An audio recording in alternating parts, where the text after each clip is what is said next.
8 reasons why you need to do social media marketing. Just to be sure, if you are in any way, shape, or form unclear as to the value of social media marketing, here are just 8 reasons why it needs to be part of your comprehensive online marketing plan. Maybe your current plan puts more emphasis on search engine marketing. Maybe you're currently focused on outreach. Well, those are all well and good. But to really round things out and add a lot more value to your current online marketing campaign, social media marketing has to be part of the equation. It doesn't have to take center stage. It doesn't have to be your overarching priority, but it has to be a part of the total mix. Here are just 8 of the thousands of reasons why your company, regardless of its size, needs to do social media marketing. Reason number 1, social media's huge direct and viral reach. If you build a solid page on Facebook, you develop a direct reach. This means that a certain percentage of people who like your page will see your updates. While it is true that Facebook has been reducing the organic reach of Facebook pages recently, there's a workaround to that. When people go to your page, you can instruct them to like your page and then click your page's settings to show your updates first. You might want to show a video that teaches people how to do this. You might even post an animated GIF. Whatever you do, clue people in that they can fix their settings to see your updates first. Now, for people that take the time and bother to do this, you have to offer content that is really valuable. This puts the onus on you. There has to be real value on your page for them to want to do this. But you can increase your direct reach by instructing people. On top of that, when people like your content, they can share it on their wall. Since people on Facebook have friends and their friends have friends, this can easily have an exponential effect. In fact, even if your page only has 100 likes, but these are real people with real friends, don't be surprised if one of your posts gets really viral and spreads all over the place. Social media enables you to have a large direct reach.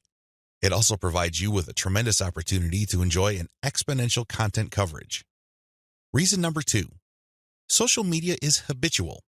While different demographics have shown softening or weakening of social media usage on a daily, weekly, or monthly basis, this still doesn't take away from the fact that a lot of people habitually use social media.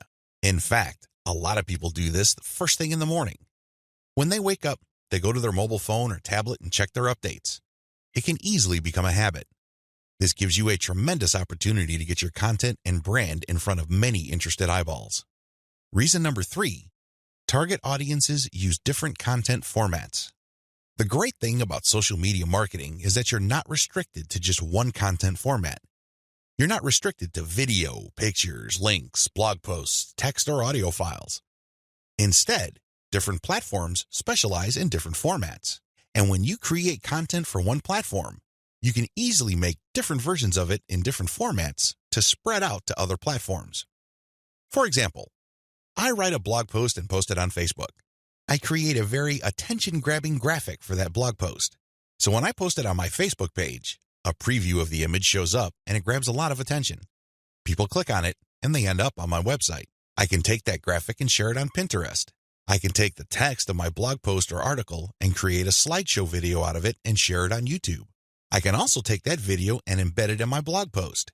I can strip different parts of the article or post itself and feed it into Twitter along with the link to the full post or article.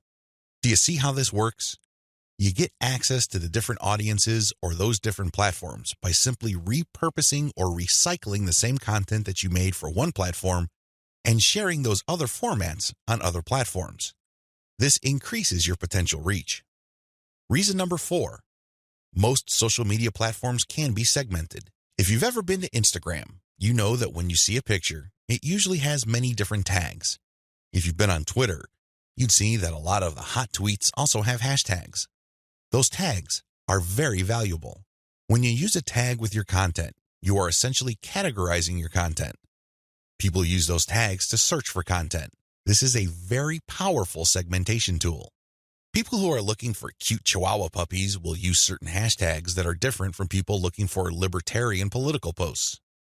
If you have a very tightly defined audience, social media platforms' built-in segmentation tools and features can definitely help you. You probably already know that huge audiences that are not very targeted are essentially worthless. Thanks to social media marketing segmentation features, You can get a smaller volume of people from many different platforms, but you can rest assured that these people are actually interested in whatever it is you are saying. These segmentation tools go a long way in helping you to find a very refined and well-qualified audience base. This, in turn, increases your likelihood of making a sale. Reason number 5, sharing content on most platforms can be automated. Thanks to tools like Hootsuite and Social Oomph, you don't have to worry about manually going to Facebook or Twitter and copying and pasting materials from a document or spending hours setting up your scheduled posts. You can automate your posts to publish up to 6 months on Facebook. This means that you can set up your Facebook account to post 6 to 10 or more times every day, but you don't have to babysit it because you have fed the content in. The best part is that a lot of these automation tools use bulk feeds, meaning you can format your content in an Excel file and convert it to CSV and plug into these tools. You don't have to input the materials one by one. Talk about saving a lot of time while also maximizing your reach. Reason number 6, you can run a 2-track marketing campaign using mailing lists. The heart of a content-based audience relationship marketing campaign on social media is to build a highly targeted mailing list. Now, this is not what you think. A lot of people are thinking that once they build the list, they're on their way to becoming a millionaire. Absolutely wrong. They're missing a step. When people join your mailing list, it really is a general mailing list. By general, I'm not saying that it talks about all subjects under the sun. I'm not talking about that. Instead, I'm talking about general interest in the specific topic. You really don't know yet at this point who is a buyer and who is a person who is simply looking for information and is still trying to make up their minds whether they trust you enough.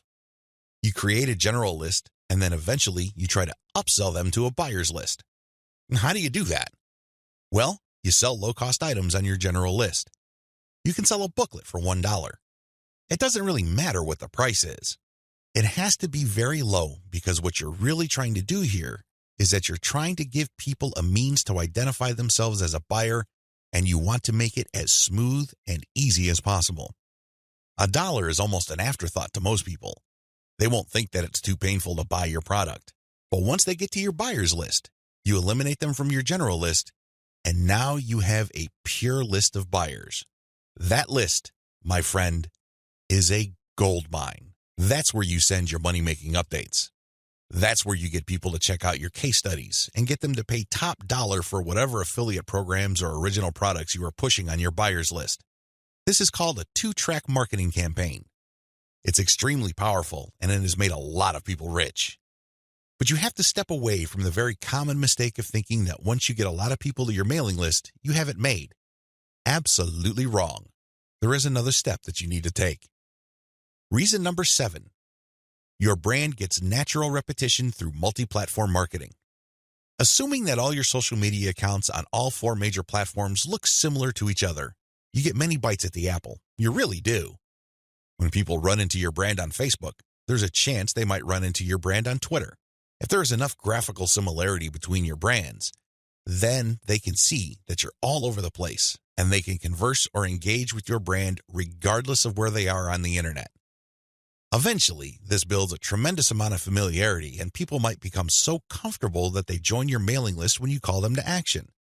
The best part of this is that it happens naturally by you simply creating accounts on all the major platforms.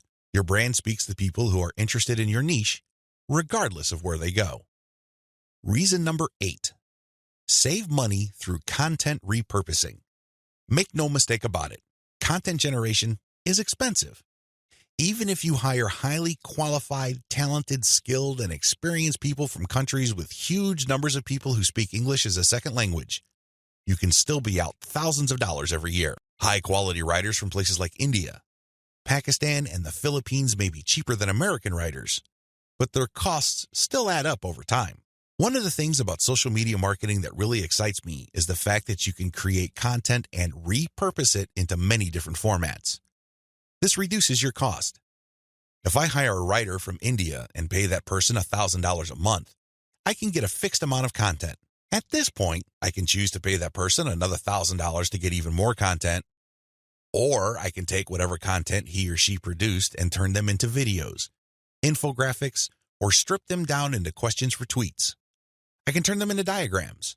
I can take the voiceover of the video that I produced and turn it into a sound file. I can even make a slideshow of those materials.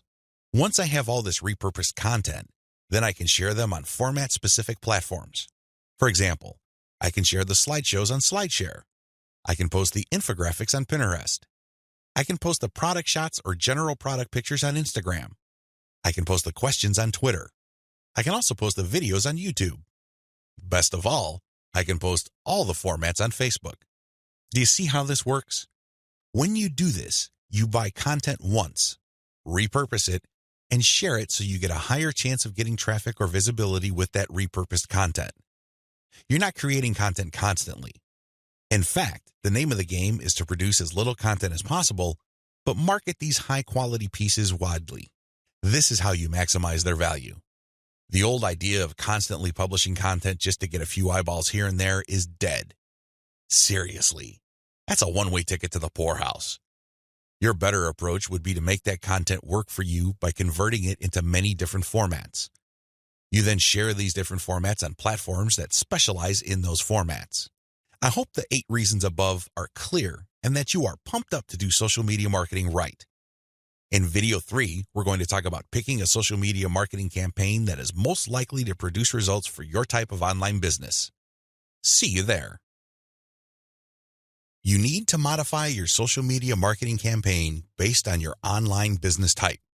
I know this video is going to throw a lot of people off, but people need to understand this. One of the major reasons why a lot of otherwise intelligent and experienced social media marketers fail to get the results that they're looking for is the fact that they're using the wrong approach. Their approach to social media marketing and the websites they're promoting is a one-size-fits-all approach. Now, you don't need me to explain to you why that's a bad idea.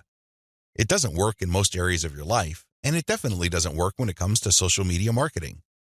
You can't look at this project with the mindset that as long as you pull traffic from social media platforms, then you can use the exact same method and the exact same communication tactics, regardless of the online entity or business you are promoting. Since we're using content to develop relationships on social media platforms, this one-size-fits-all approach is even more fatal. I mean, it's a bad enough idea as it is, but if you were to use a content-based campaign, it gets even worse. The reality is that different business types require different content and publishing strategies. You have to customize, modify, and tweak your particular content and publishing strategies on social media to fit the type of website you are trying to promote. Now, there are a huge number of website variations out there. In fact, there are too many. I would venture to say that the only limit really is your imagination. But if you were to categorize these different website types into 4 rough forms, they would more or less fall into the following: publishing, e-commerce or dropshipping, email lists, and traffic sales. Again, there are many variations of these, but if you were to look at the different types of businesses out there, you can pretty much reduce them to these 4 types. When you study these closely, they have different needs. They have different features that must be addressed. Otherwise, you're not going to get the results you're looking for. Unfortunately, a lot of social media marketers would try to promote a blog the exact same way they would try to promote a dropshipping or e-commerce website. Similarly, somebody who is essentially just trying to sell their social media traffic is trying to do content marketing like somebody with a blog. It doesn't work. It doesn't make any sense. The bottom line is obvious. Different strategies require different content types. You must start with the type of online entity you are promoting. Are you promoting a blog? Do you have a website that uses a lot of articles? Do people contribute content? Well, you have a publishing website. Do you have a dropshipping online store? Maybe you built it with Shopify and you use Overload to get products from AliExpress. When people buy stuff from your storefront, your software orders the materials from AliExpress and you keep the difference. Maybe you sell from your own inventory. It doesn't really matter. You run an e-commerce website. This is very different from a publishing business. Similarly, if you make your money through your mailing list, you can't market on social media the same way as you would if you had an online store. Again, different strategies require different content types. What do you have available? Now that I've gotten you thinking about how special your specific website target is, I need you to look at the different content types available to you. You need to think outside the box. You need to look at all the available options out there and how you can create content that is tailored to your specific type of online entity. Here are the list of content types you can use to promote different online entities, but your specific focus and specialization should weigh more heavily on certain types of content instead of others. Audio clips, slideshows, infographics, diagrams, blog links, videos. The bottom line, don't just think links. It really freaks me out. In fact, it really saddens me when I see a lot of otherwise capable social media marketers focus almost entirely on spreading their links. They think that this is the end game. Well, yes, links are important. I can see where they're coming from because when people click on a link, that's instant traffic. But you have to understand that depending on the type of target site you are promoting, you would build a tighter brand if you share different types of content. In many situations, you probably would be better off sharing more audio or infographics and diagrams than if you were sharing naked links because people are bombarded with links every single day. You have to pay your dues. You have to become familiar enough to your target audience members using these different content types for them to eventually trust you enough to click on your link. Unfortunately, a lot of people have this in reverse. They start with the links, and when they get desperate, they then use other types of content. At that point, they're a day late and a buck short. Don't do that. Instead, use the derivative content first, and then play up the links. Also, not all of these formats work with your particular style of website. I would suggest that you look at your competitors first and pay close attention to the type of content they are currently sharing. What kind of format do they use? Are they sharing mostly picture quotes? Are they focused primarily on video? Do they have a special fondness for diagrams? This is not random. This is actually telling you all you need to know about how to appeal to your target audience members.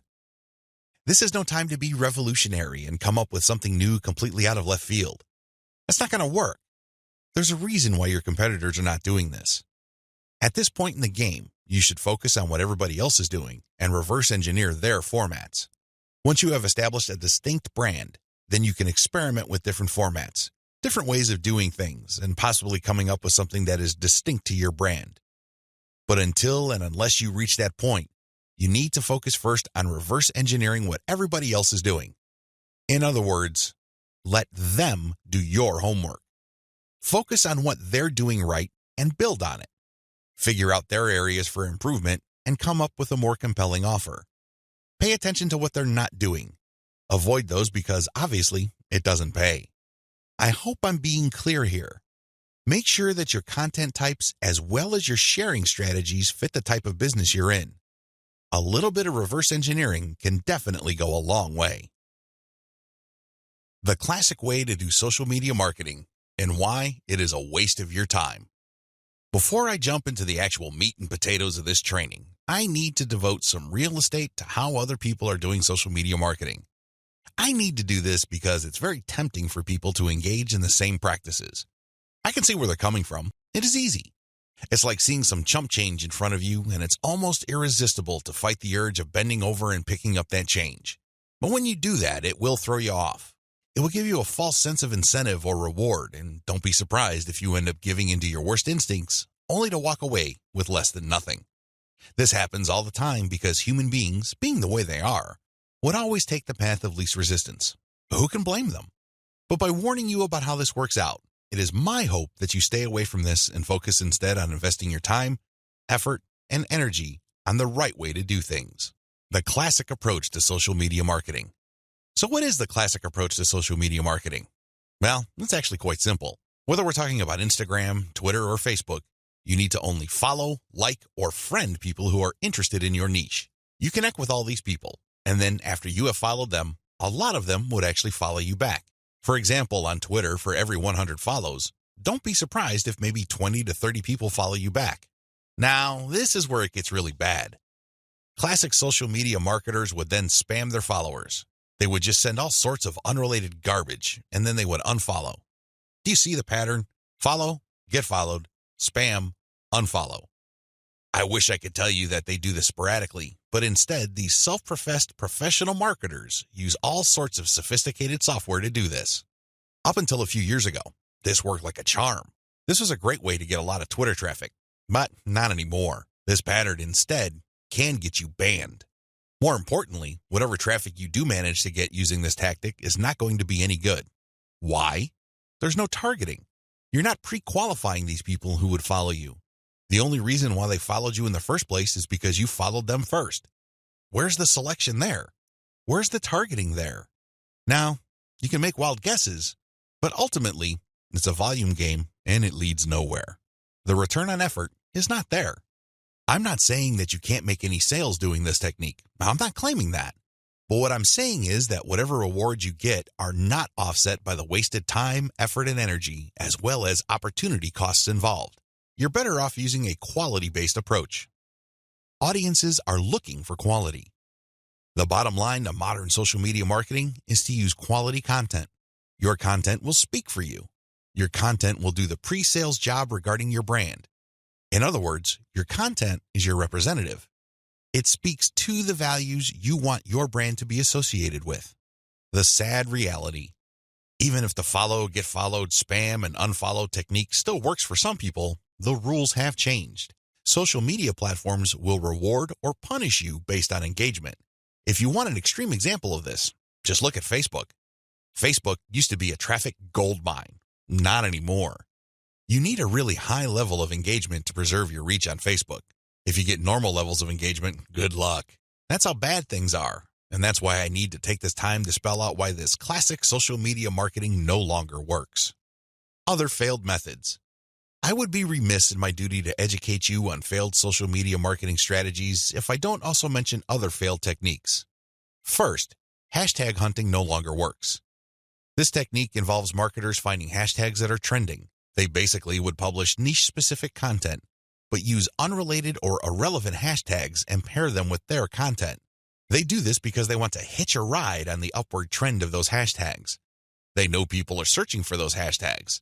They know that these hashtag trends are hot, so they want to poach as many eyeballs as possible. Unfortunately, the traffic that you get is not going to be any good. People are looking for specific types of information, and when they see that your content is so obviously unrelated, they're not going to click through. You might even get reported. Another failed method you should stay away from is influencer spamming. There are many influencers in most all niches. If you want to see this in action, go to Facebook or Twitter. There are many specialized pages and specialized Twitter accounts.